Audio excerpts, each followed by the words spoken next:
Magandang araw po mga kapatid. So, ngayong araw ang atin pong topic sa awat tulong din po ng Diyos at sa intercession ni Mama Mary ay makakapag-video na naman po tayo ngayon.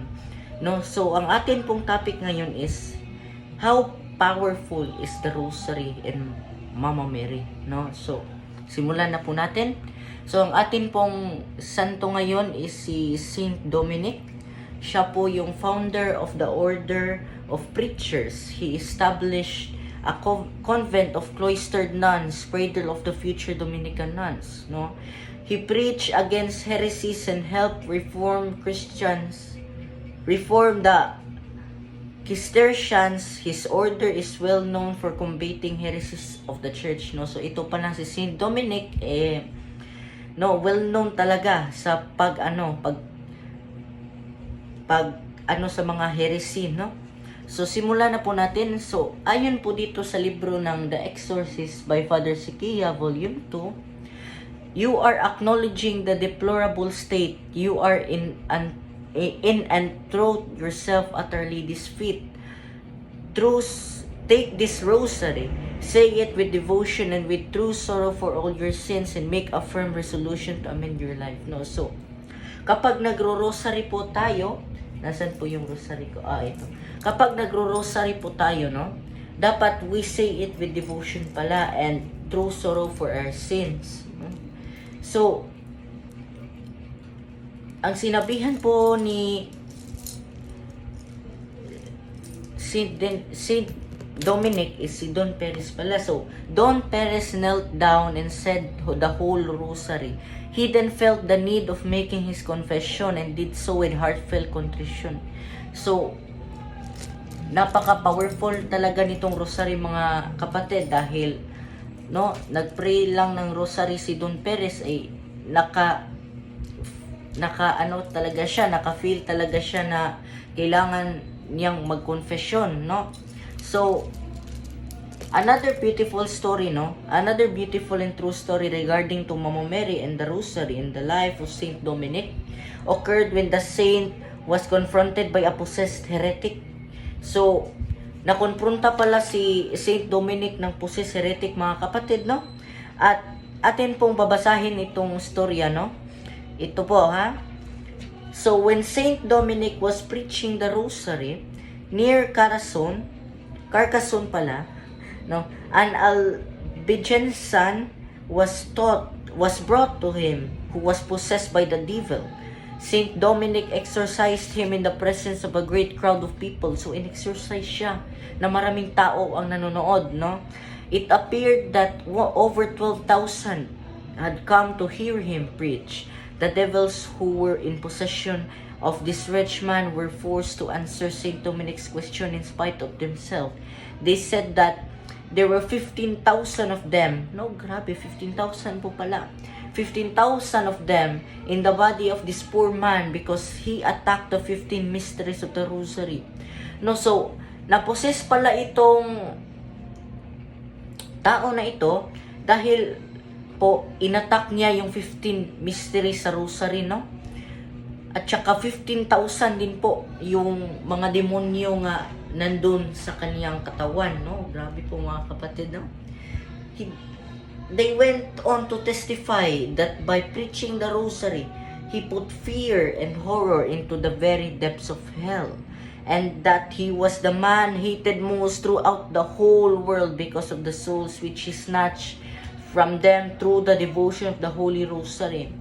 No, so through the devotion of the Holy Rosary, he snatched souls from them. No, so nakaligtas po siya ng mga spirit, no, sa mga demonyo through the devotion of the Holy Rosary. And they then revealed several other things, no. So marami pa po silang binulgar, no. So dito na po tayo, no. Saint Dominic put his rosary around the Albigensian's neck and asked the devils to tell him who of all the saints in heaven was the one they feared most, no. So tinanong pala ni Saint Dominic, no, while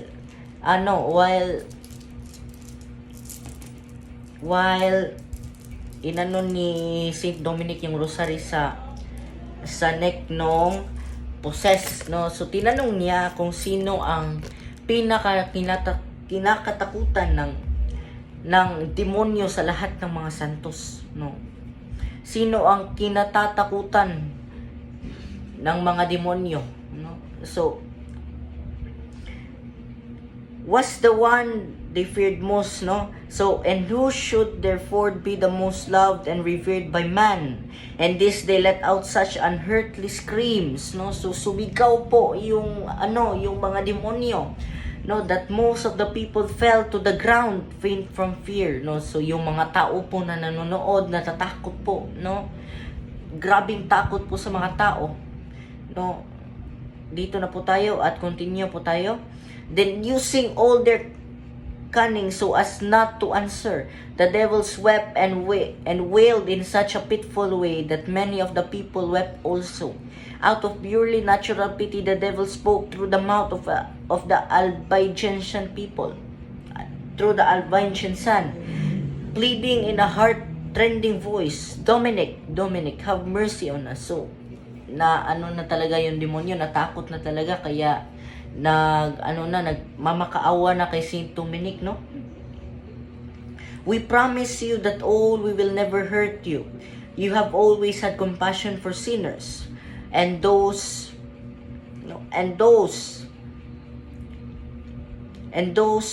you, hindi na po mabasa, no? And those in distress, no?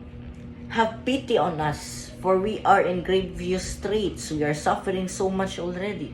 No, so nagmamakaawa na talaga yung demonyo, mga kapatid, no? Hindi na po kaya talaga ng demonyo. No, grabe yung power po talaga ng rosary at saka ni Mama Mary. Hindi po talaga basta-basta lang yung power ni Mama Mary. Siya po talaga yung yung kinakatakutan ng mga demonyo, no? So, ito na po. Continue po tayo, no? So, nag-pray po si Saint Dominic, no? Para sa through the intercession of Mama Mary, para po mapaamin yung demonyo, no? So, ito po yung prayer na ginamit niya. O Our Lady, O all-powerful and wonderful Virgin Mary, I implore by you, by the power of the Most Holy Rosary, order these enemies of the human race to answer me. No? So, very powerful po talaga yung prayer na to na ginamit ni Saint Dominic. At saka, no sooner had he made this prayer than a glowing flame leap out of the ears, nostrils, and the mouth of the Albigensian. Everyone shook with fear. No? So, lahat po ng mga tao doon, natakot na po talaga. No? But the fire did not hurt anyone, no? So may apoy pala na lumabas, no? Pero hindi po 'yun nakapasakit ng mga tao na nandoon, no? The devils cried, Dominic. So umiyak na po talaga yung demonyo. Dominic, we beseech you by the passion of Jesus Christ and by the merit of the Holy Mother of all the saints. So si Mama Mary po talaga yung kinakatakutan ng mga demonyo, no? Yung demonyo na po mismo nagsabi na si Mama Mary po yung kinakatakutan nila, no? Grabe po talaga yung power ni Mama Mary, no? So, yung power po talaga ni Mama Mary ay hindi po kayang tumbasan, no? Dahil po siya ang kinakatakutan na babae, no, ng mga demonyo po. At ito pa po yung isang story, no? Last na to kasi may gagawin pa po ako, no? So, ito na po tayo, proceed po tayo sa next chapter ng Our Mother, no, chapter 1. No, so, while exorcists don't have a patron saint, wala daw pong patron saint yung mga exorcists. Pero I'm not sure po, ha? No. Many feel a strong devotion to Mary.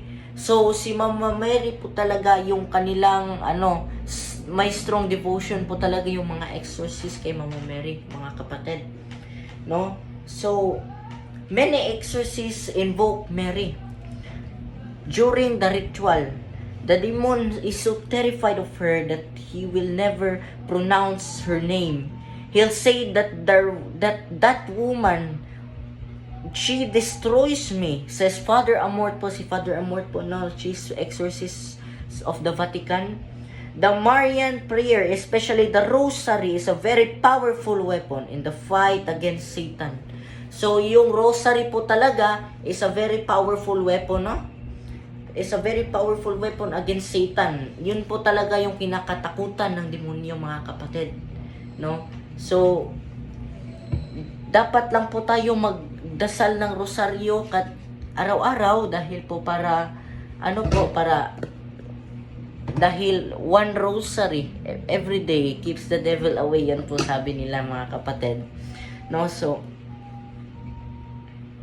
So continue po tayo. Explains Father Bamonte. So si Father Bamonte na po, well-known Italian exorcist. That is why Mary insists so much that we pray the rosary. The rosary is a prayer that really whips the demon into a frenzy. So ang rosary po talaga ay isa po talagang prayer, no? Isa po talagang prayer na nagwi-whip, no? Na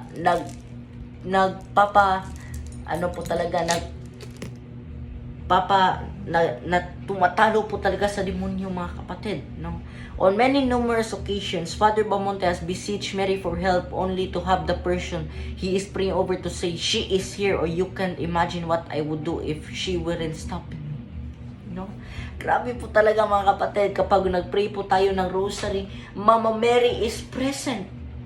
Mama Mary is present po talaga, mga kapatid, no? So, dapat lang po tayo magdasal ng Santo Rosario araw-araw, no? Dahil Mama Mary will always protect you during the prayer sessions so that the violence would always fall short.